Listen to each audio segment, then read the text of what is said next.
The world's largest source of recycled steel is not a mine extending deep into the earth.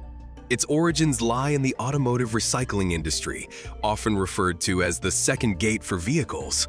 It is from here that a colossal stream of metal enters the global market each year. In the United States alone, over 12 million vehicles are dismantled and recycled annually. Thus, giant scrapyards are transformed into some of the most productive steel mines ever created by humans. Every car whose journey seemed to have reached its end is, in reality, merely beginning a new voyage. Old vehicles are reborn, becoming the raw material foundation for construction, industry, and even the next generation of automobiles. A true treasure lies hidden behind the rusted bodywork and worn tires, but to extract it, the vehicle must be destroyed. This is precisely where the story of an industry with an annual turnover of $60 billion begins. Each year, millions of end-of-life vehicles are dismantled, compressed, and brought back to life as new raw materials. This cycle does not merely provide employment for hundreds of thousands of people. It allows for colossal savings in metal smelting and significantly reduces the burden on the environment. In essence, if iron ore is a natural mine, then scrapyards of end-of-life vehicles are man-made mines with inexhaustible reserves. Each such recycling cycle saves up to 74% of the energy that would be required to mine and process new ore. On average, it is possible to recover up to 75% of a vehicle's mass. Everything is utilized, from steel and aluminum to glass and plastic. Thus, hundreds of millions of tons of materials find a second life annually.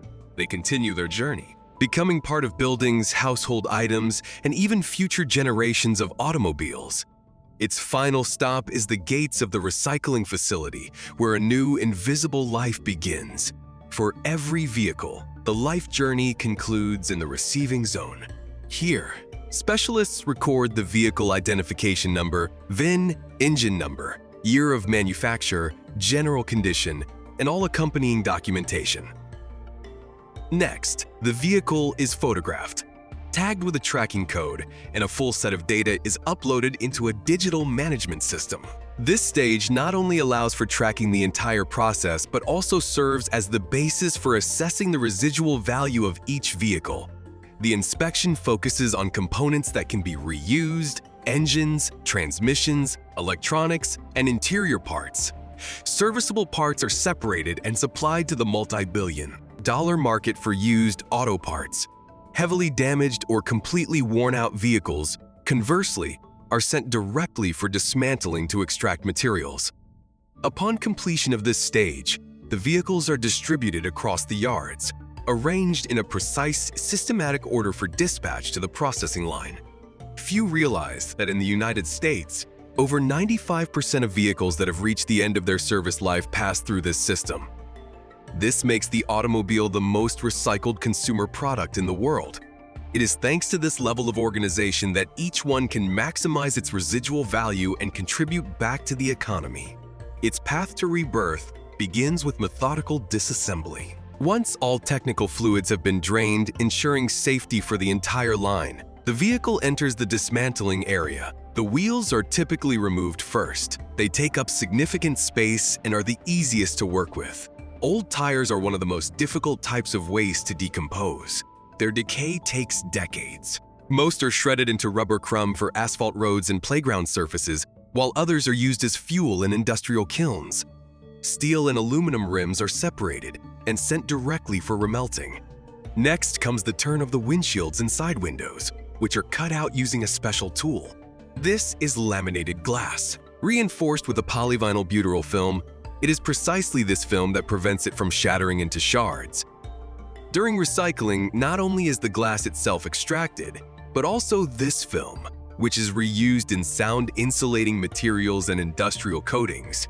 Then the doors are removed, seemingly simple parts that actually combine multiple materials. Steel or aluminum frames are cut away for remelting, while power window motors, locks, and internal wiring are disassembled separately to recover copper, plastic, and magnets. Next, the interior is emptied. Seats, dashboards, and carpets are carefully removed and sorted. Copper is extracted from the wiring, while plastics and fabrics are shredded to be transformed into new materials. Finally, it is the turn of the engine and transmission, the heaviest and most valuable assemblies.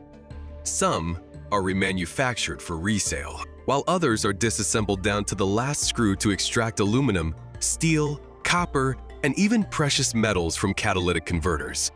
This sequential dismantling allows for the extraction of maximum value from every component and guarantees that the next stage body compression proceeds safely and efficiently. But even after this, the body is not yet ready for the press. Difficult to process non-metallic parts remain on it, from bent exhaust pipes and large plastic panels to tangled wires. To get rid of them, the vehicle is sent to the rough processing area, where giant manipulators equipped with hydraulic shears take over. Steel jaws, closing with a force of dozens of tons, tear off door remnants, pull out exhaust systems, or crush radiators in mere seconds. Plastic upholstery remnants and other materials that cannot be melted down are discarded to the side right on the spot. Thanks to pure mechanical power, the car body is cleared of everything superfluous much faster than could be done by hand. This cleaning stage acts as a coarse filter for the entire line. It eliminates anything that could ignite, contaminate the extracted metal, or damage the press itself. In just a few minutes under the hydraulic shears, only a neat steel and aluminum hulk remains of the car, ready for compaction with maximum efficiency and safety. Here, the steel surrenders. It loses its form and volume under the crushing power of hydraulics to find a new life. Cleansed of all excess, the steel hulk of the vehicle is sent under a massive hydraulic press, where a complete transformation awaits it. A force of 150-200 tons compresses a structure over 4 meters long into a compact metal block.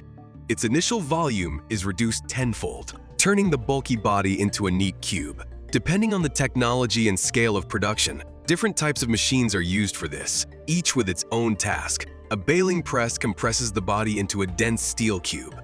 Such high-density bales are convenient to stack, store, and transport for further processing. Modern industrial presses are capable of processing 25 to 40 vehicles per H-hour, an ideal solution for large enterprises, where maximum storage efficiency before shredding is essential. Meanwhile, flattening presses are more commonly found at medium and small scrap collection yards. They turn the vehicle into flat sheets just a few dozen centimeters thick.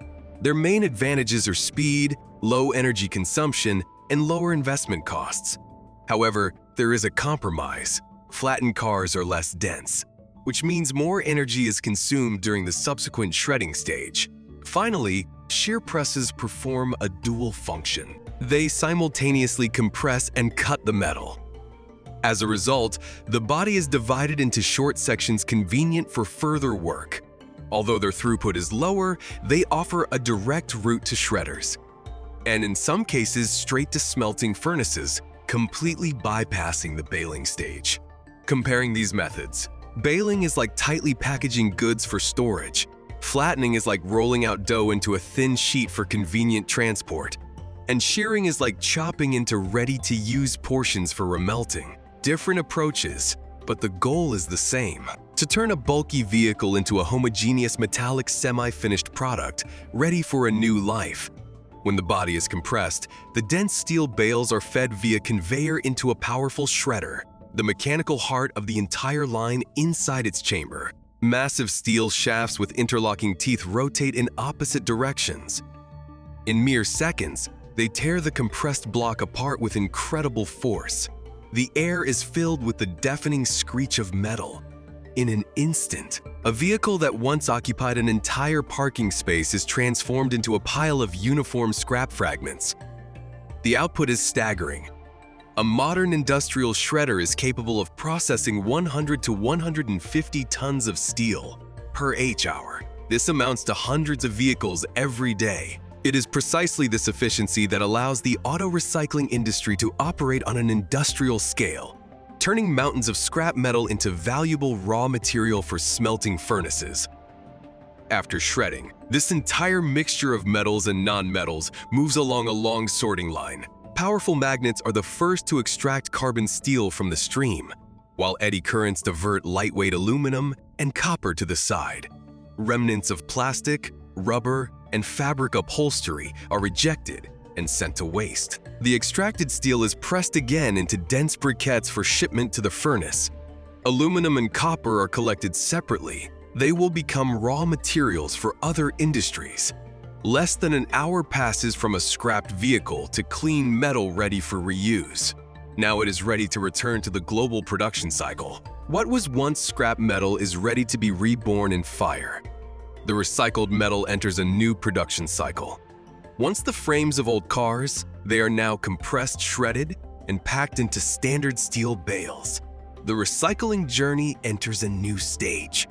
These blocks are sent to an electric arc furnace, where truly infernal heat awaits them. Graphite electrodes release a current of tens of thousands of amperes, creating a blinding arc resembling artificial lightning. Within minutes, the temperature soars above 1,600 degrees Celsius. The red-hot scrap metal turns into a stream of liquid steel. Fluxes are added for purification. They draw out impurities, forming a layer of slag on the surface. Meanwhile, oxygen lances burn off unwanted elements. Sensors and spectrographs continuously monitor the alloy's composition, ensuring it meets precise specifications. Shutterstock from a chaotic mass of old auto parts, a sea of molten, pure steel is born, ready to be cast into new semi-finished products. The purified steel cannot remain in the furnace for long. It is immediately directed through closed troughs to the continuous casting line. The fiery stream of liquid metal enters water-cooled molds, where it solidifies in seconds, forming a hard shell inside. The core remains molten. Rollers carry the workpiece forward, gradually cooling it along the entire length of the line. Thus, long, multi-meter billets are born, square ones, and flat slabs for rolling into sheets or coils. Automatic saws cut them into standard segments weighing several tons. Each billet is numbered, scanned, and registered in a batch. Distinct blocks of material have emerged from the formless mass of liquid steel. This is the beginning of a new chapter in the recycling cycle. Barely leaving the reheating furnace, the red-hot steel billets rush into the hot rolling mill. Here, dozens of massive rolls continuously compress, stretch, and bend them, imparting a new shape.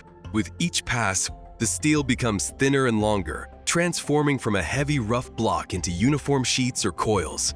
High-speed cameras and laser sensors track every millisecond, measuring the thickness and straightness of the strip with high precision to ensure each one meets the standard.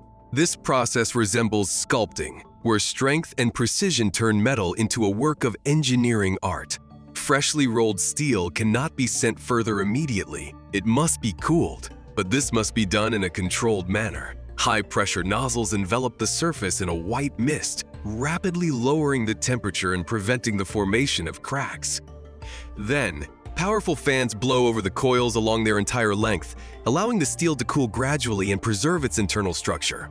When the temperature becomes safe, each coil undergoes inspection. Ultrasonic sensors search for hidden defects, high-resolution cameras study the surface, and mechanical testers measure tensile strength. Only the coils that pass all tests are stamped and sent to the warehouse, from fiery brilliance to stable durability. This is how steel prepares to serve hundreds of modern industries. The old, seemingly useless vehicle comes to a standstill for the last time. But its story does not end there. It merely transitions into a new, amazing phase. The journey into the world of recycling begins with complete dismantling. Every part is removed, and fuel is drained for safety. Then giant presses come into play, bringing down a force of hundreds of tons upon the body. This is followed by the deafening roar of the shredder, tearing the metal into small fragments. After shredding, precise sorting begins. Magnets, eddy currents, and complex sensors separate ferrous metals from non-ferrous ones, and other materials. The sorted raw material is sent to the very heart of the process, the smelting furnace, where it is destined to be reborn as new steel, having passed through hot rolling, cooling, and strict quality control. The metal becomes a pure and durable material. Now it is ready to serve key industries, from construction and mechanical engineering to the production of new automobiles. Each vehicle that has served its time, instead of becoming garbage, fuels a multi-billion-dollar industry. This allows for reduced energy consumption and lowers the burden on natural resources. Thus, recycling becomes not just a solution to environmental problems, but a hidden pillar of the modern economy. Well, friends, I hope you found it interesting. If so, hit like, subscribe to the channel, and click the bell to always be aware of new releases. And in the comments, write what you think. Your opinion is really important. See you in the next video.